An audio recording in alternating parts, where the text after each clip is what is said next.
about. And so when they decline like that, because they are playing major role in your body as you are maturing, as you are growing. Once it starts reducing, you now see that some symptoms will now start coming up. And that is why we want to discuss on those symptoms now, so that if it starts coming up, you won't be thinking it's something from the moon. Praise the Lord. Praise Master Jesus. So what are some of the symptoms? We have them. It comes in premenopausal, menopausal, and postmenopausal. But collectively, we want to talk about the syndrome, how it affects women as they grow old. Praise the Lord. So what are the causes? Menopausal syndrome results mainly from decreased ovarian hormone production. Ovarian hormone production. Ovarian hormone is that hormone that tells the body, please release one egg every month. And once that egg is fertilized, a child is born. If it's not fertilized, it flows out as menstruation. Hello? Are we okay? Good. It flows out as menstruation. That is how it continues. It only stops when the egg is fertilized. And at the 9th month, by the grace of God, you see the arrival of a baby. Praise Master Jesus. And so, what are the causes? Number one is natural aging. It is a normal physiological process. As you grow, as time progresses, you age as well. Things will change. The activities of the organs of your body definitely will change as well as you grow old. Then premature ovarian insufficiency. Some could experience ovarian insufficiency as a result of the action of the hormones, or one or two things that could affect the woman could also affect that aspect of production of the egg every month. Surgical removal of the ovaries, that we call in medical terms oophorectomy.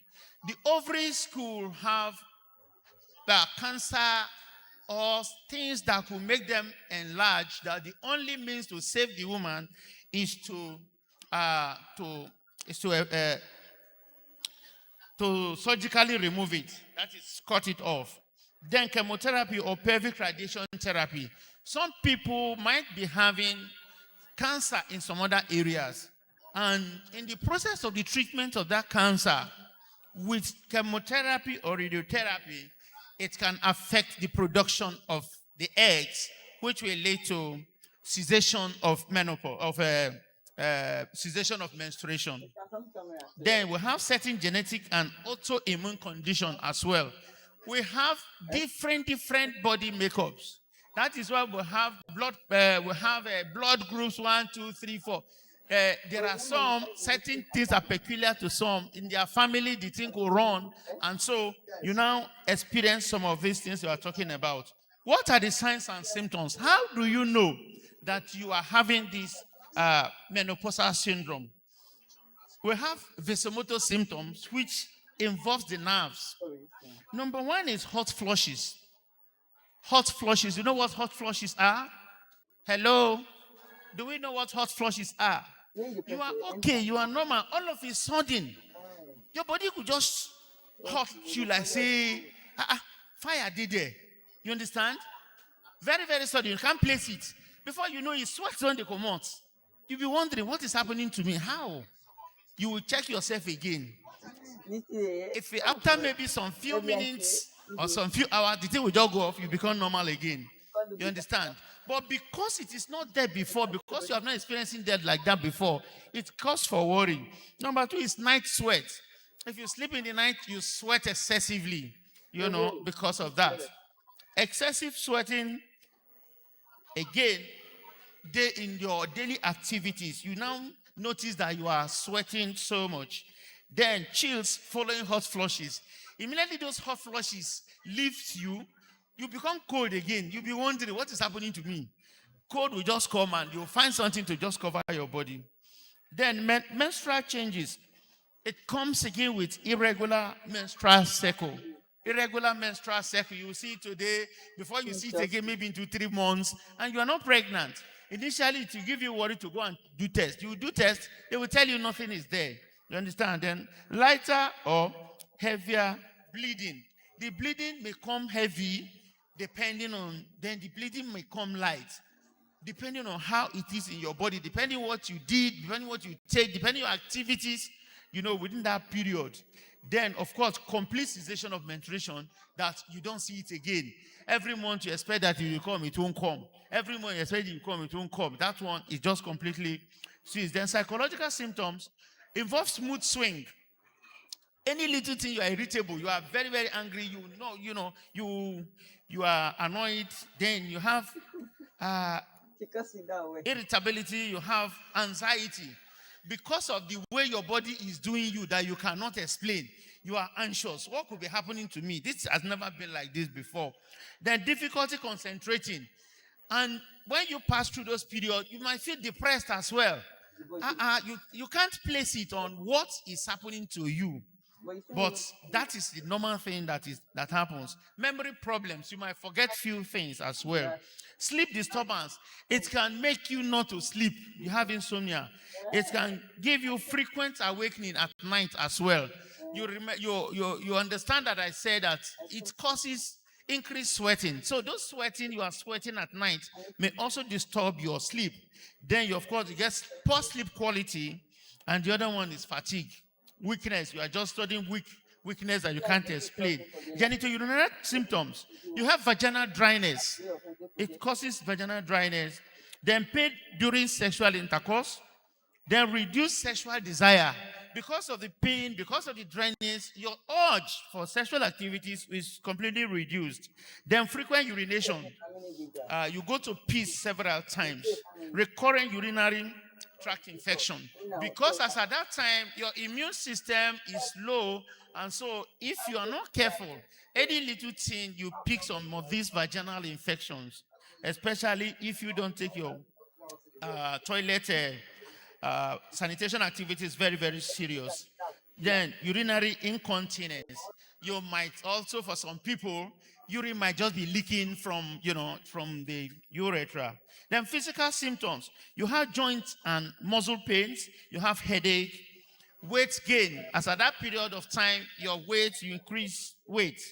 Then dry skin, hair thinning. Your hair begins to fall off, and breast tenderness. Your breast becomes tender. Then reduce energy level. Then what are the risk factors? The risk factors that may influence the onset or severity of menopausal syndrome include: 1, smoking. For a woman, you are smoking, it could aggravate that thing. Then obesity, when you are fat much more than your body mass index. Then lack of physical activities. If you are the type that stays in one place for a very long time, you are not active, you are not moving around, of course, you can predispose. Then the other one is certain medical treatment. You might be taking some treatment that could also lead to cessation of menses. Then chronic illnesses. Chronic illness, you know that it's not something that one bargains for, but once it comes, it alters your body's system completely. Then what are the complications? If not properly managed, menopause may increase the risk of osteoporosis and fracture. Because of those hormones that are not there anymore, the bone becomes very, very soft. If you are not careful, you go and do another physical activities, your bone might break. Then cardiovascular diseases, which involves hypertension, high blood pressure, stroke, and a lot of others. Then type 2 diabetes. You see, as at that time too, the way you think, the way you coordinate things is also affected. Then depression, anxiety. Then, of course, sexual dysfunction. You lose interest in sexual activities completely. How do you diagnose this thing? By medical history. When you go and see a gynecologist, you explain yourself. Gynecology will know that this is where the problem is coming from. And of course, you also tell the gynecologist your mental history. And of course, they will do physical examination to really find out what is there. Then laboratory tests, when necessary, include follicle stimulating hormone, estradiol, and of course, thyroid function test. This is to exclude maybe thyroid activities causing that kind of symptom, because if there is reduction in thyroid activities, those symptoms could present themselves. So we want to separate them. Management, lifestyle management. So after all this is I've talked about, this is where I think our take home is, so that as you go home, when you see these things, you know how to manage them. Lifestyle management, eat balanced diet, rich in calcium and vitamin D. Exercise regularly, taking a little walk around your areas, maybe for 20, 25, 30 minutes, will do you a lot of good. Maintain a healthy weight. Check your weight from time to time. If it's increasing, you note those things that's making it to increase and you reduce it. Do more of fruits and vegetable intake, reduce carbohydrate intake, and of course, eat more of protein. Avoid smoking, limit alcohol and caffeine intake, though these things will alter all your body system. Practice stress reduction technique. Anything that makes you happy, please follow it up. Medical treatment, hormone replacement therapy when appropriate. When appropriate means when it goes beyond the ones that you can manage with this kind of knowledge and discussion we are talking about. Then, of course, non-immune medications for hot flushes, vaginal symptoms, psychological support, health education, very important. That cannot be neglected. If you have any symptoms like that, you can please seek help from your health personnel. Then counseling. Those health personnel will counsel you. They tell you what to do. Then support group. Then family support. If you see people who are past through that stage, they discuss with you and they will let you know that this thing is not a death sentence. It's something that has been happening, going on over ages, and it's something you can also manage. Prevention. Although menopause cannot be prevented, healthy habits can reduce symptom severity and lower the risk of complications. Number one, maintain a healthy diet, like I said earlier. Engage in regular physical activities. Avoid tobacco use. Have regular medical checkups so that they will be able to nip it in the bud as quickly as possible. Then ensure adequate calcium and vitamin D intake. Calcium and vitamin D, we can get them from the food we are eating, and you can get also the supplement to help you manage stress effectively. In conclusion, menopausal syndrome is a natural stage in a woman's life, like I said, characterized by hormonal changes that can produce a wide range of symptoms, like we discussed earlier. Early recognition, healthy practices, appropriate medical treatment, and emotional support can help a woman manage menopausal symptoms effectively and maintain a good quality of life and after the menopause. Thank you very much for your attention. That is where we are ending this. I have another lecture on stress management. Yeah, okay. Praise the Lord. You will agree with me that occurrences lately, situation of things in Nigeria, lack of money, and so many other things could lead to stress. Stress comes in different forms. It can come in the home when the husband and the wife, they are not relating very, very well. That one can give stress. If the money that is there is not enough to meet the needs, can cause stress. So stress is present in our life. Although we also know that we as humans need some level of stress to be able to perform well, because those are the areas where you will now have to do extra to achieve your goal. So stress management refers to the techniques, the strategies, the practices used to reduce, to control, and cope with stress effectively. It involves identifying sources of stress and adopting healthy ways to manage physical, emotion, psychological response to these stressful situations. Meaning of stress. Stress is the body's physical, emotional response to demand pressure or challenges known as stressors. While moderate level of stress can motivate individuals to perform better, excessive or prolonged stress can negatively affect health and well-being. Just like I explained earlier, a little amount of stress is needed for one to perform at your optimal. Imagine you have a goal to attain, a target to achieve, You need extra effort to make sure you achieve that effort. To make sure you achieve that you want to achieve. Your God will give you work to do now. Although you need to do that work and make sure that you deliver.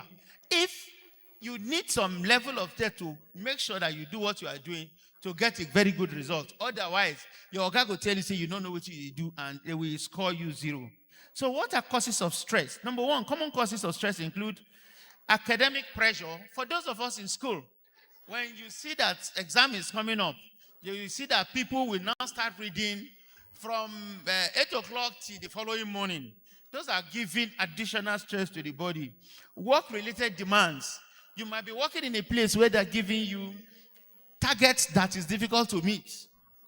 Then financial difficulties, just like I said, there's no money to meet the immediate challenges in the family could give rise to stress. Family and relationship problem. Is it that you are married and your husband, you are not seeing your husband is such that is a drunk, your husband is one that goes out and fails to come back early enough.